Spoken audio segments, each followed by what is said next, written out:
Hello guys! Welcome back to my YouTube channel! For today's video, bali ang i-share ko po sa inyo kung paano natin pagagandahin ang mga ganitong texture na buhok ng ating client. Bali sa pagkaka-analyze po ng buhok ng ating client is maninipis po ang hibla, as in thin paper po ang hibla ng kanyang hair lalo. Sa makatwid baga, ang pinaka-part ng kalahati ng kanyang hair lalo ay may previous color dahil sa pagdi-DIY ng ating client for today. So, bali ang maisasuggest kong gamitin na pang-ribbon sa buhok ng ating client ngayon ay ang product ng Shine Moist Quick Straight. Ang variant na aking gagamitin ay ang T1. Kapag sinabi nating T1, automatically treated hair ang buhok ng ating client, kaya T1 ang ating gagamitin na variant sa pagre-ribbon sa buhok ng ating client for today. Bali sa pagkaka-analyze natin, i-analyze natin ng bonggang-bongga ang buhok ng ating client bago tayo gumawa sa buhok ng ating client para nang sa ganon hindi po tayo magkaroon ng chismis or vac job, at the same time hindi mangarag ang hair lalo na i-ribbon natin for today. So ayan guys, mag-i-start na po tayo sa pag-apply ng Rebonder 1 sa buhok ng ating client for today. So ayan na nga mga kasistirakas, bali show ko po uli ang ating gagamitin na variant sa pagre-ribbon sa buhok ng ating client. Kung mapapansin niyo po, ang gagamitin ko pong pang-ribbon dito ay ang product po siya ng Shine Moist. T1 variant po ang ating gagamitin na angkop sa buhok ng ating client. Bali, magsasali na po tayo ng Rebonder 1 sa mixing bowls. Bali, ang may sasuggest ko po sa inyo, tatadyahin lang po natin ang paglalagay ng Rebonder 1 sa mixing bowl para hindi nga po ito masayang, dahil napakahirap na pong ibalik dahil napakaliit lamang po ng bunganga ng lagayan ng pang-ribbon na ito. Bali, mag-i-start na po tayo sa application. At the same time, bali, ang lalagyan lamang po natin ng Rebonder 1, yung mga bagong tubo, which is yung may part ng black lamang po ang lalagyan natin ng Rebonder 1, para wag po muna natin isasabay o wag po natin pagsasabayin yung may part ng kulay at virgin hair sa hair lalo, para hindi nga po ma-rubberize ang buhok ng ating client.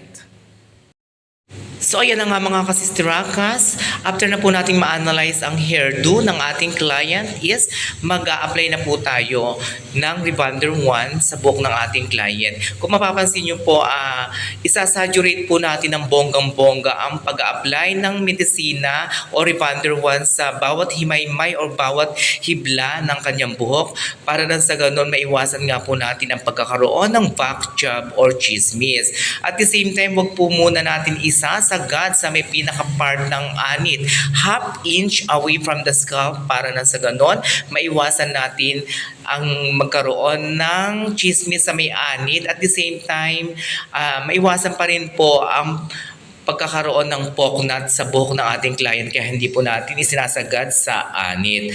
Kung mapapansin nyo po, ang nilagyan ko lamang po yung part ng pinaka-black part ng hair ng ating client. Iniwasan po muna natin malagyan ang yung may part ng kulay. Bali, ibababad po muna natin ito ng 20 to 30 minutes, depende pa rin po sa hair strand ng ating client. At the same time, babalutin po natin ang plastic para nasa ganun madali pong mag-develop ang Rebonder 1 sa bawat hibla ng kanyang hair lalo.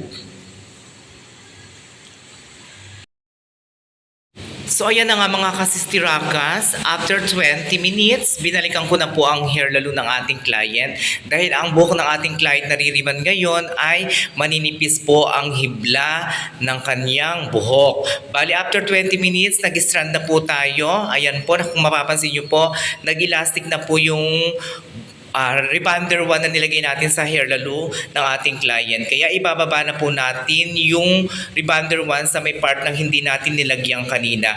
Bali, alalay po tayo ng spray water para hindi nga po ma-dry or masunog yung may part ng kulay. Bali, sa pag-a-application na to, tatadyahin pa rin natin ang paglalagay or kung pwede pa tayo maglagay ng small amount sa may part ng lalagyan nating Rebonder 1 dahil nga po yung kanina hindi po natin nilagyan ng Rebonder 1 gawa po ng may kulay. Kapag may kulay po ang buhok ng ating client, gagamit po rin po tayo ng spray water para maalalayan at hindi ma-dry or hindi ma-damage yung part ng may kulay. Bali, kapag nalagyan na ibaba na po natin ang gamot sa mga hindi natin na-apply ang kanina, which is yung may colored hair, bali ibababad lamang po natin ito ng 15 to 20 minutes. Depende pa rin po sa strand ng buhok ng ating client.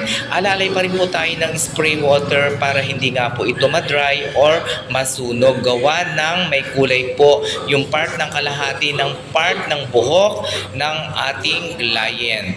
After po na ma-develop ang time na binigay natin sa buhok ng ating client is sisiguraduhin pa rin po natin ito na maluto ito ng bonggang-bongga para nang sa ganun maiwasan ang pagkakaroon ng back job or chismis sa buhok na ating iniririban. After na to, babanlawan na po natin, gagamitan lamang po natin siya ng water sa pagbabanlaw. So ayan na nga mga Suki Labs, after na po natin ma-rinse out ang Rebonder 1 sa hair lalo ng ating client. Kung mapapansin niyo po sa pagbo-blower po, after na mabanlawan ang Rebonder 1, napakalambot po ng naging outcome ng Rebonder 1 sa buhok ng ating client.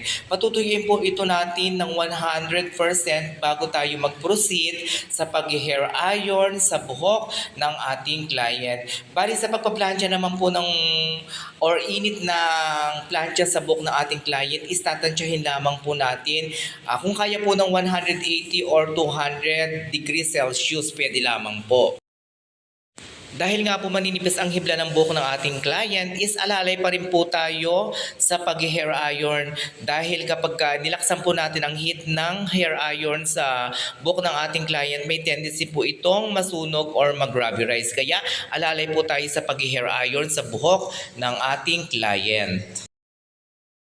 After na po natin ma-plancha or ma-hair iron ang buhok ng ating client, narito na po ang naging performance sa buhok na pinlansya natin kanina.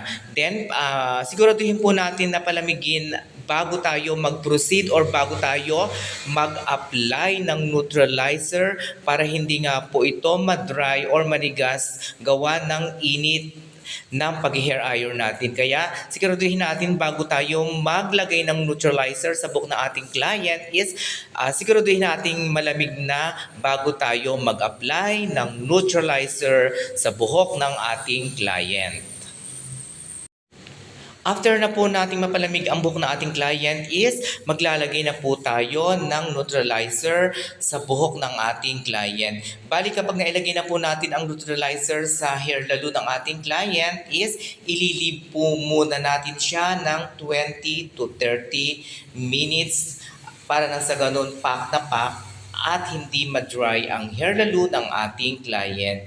Bali ang ayaw na po magpa-color ng buhok ng ating client is, bali ang ginawa ko lang po dito is iniririban lang po natin. At the same time, lalagyan po natin siya ng Brazilian Botox. Gagamitan po natin siya ng Rolex na nabili ko po sa Shopee kay Ma'am Belisa May. Ibababad po natin ito ng 20 to 30 minutes only. Then, babalawan na po natin.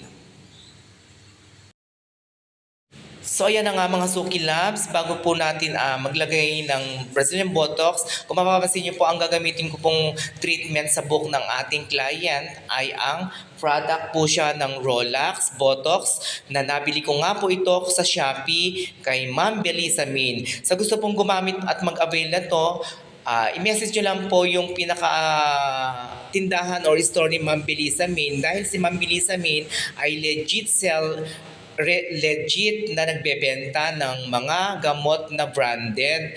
Kaya i-message niyo po si Ma'am Bilisamin. And then after na po natin malagyan ng hair botox ang buhok ng ating client, ibababad po ito natin ng 45 to 1 hour. Then, patutuyuin na po natin siya ng 100% na tuyo.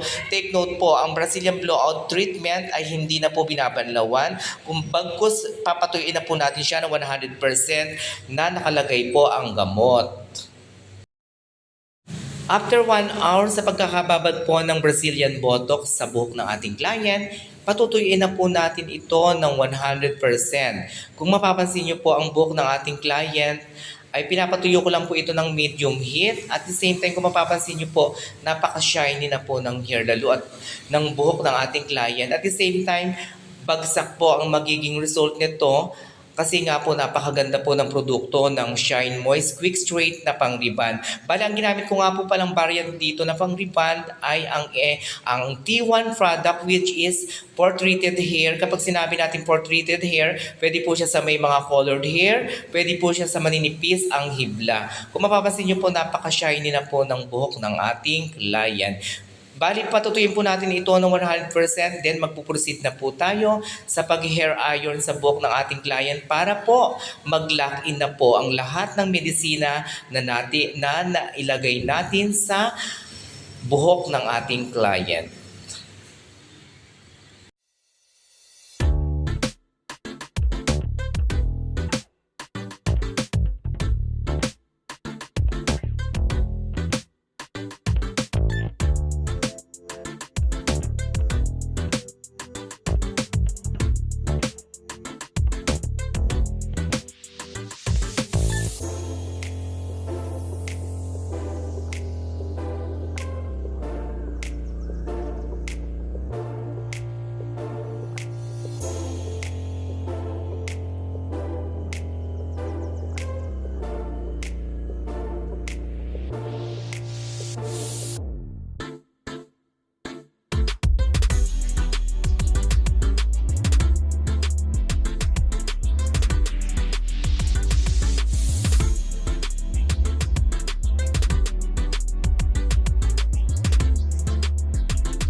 So ayan na nga mga Suki Loves, after na po natin makapag-perform ng rebond sa buhok ng ating client, narito na po ang pinaka-finished product or ang final result na ginawa natin sa pagre-rebond sa buhok ng ating client for today.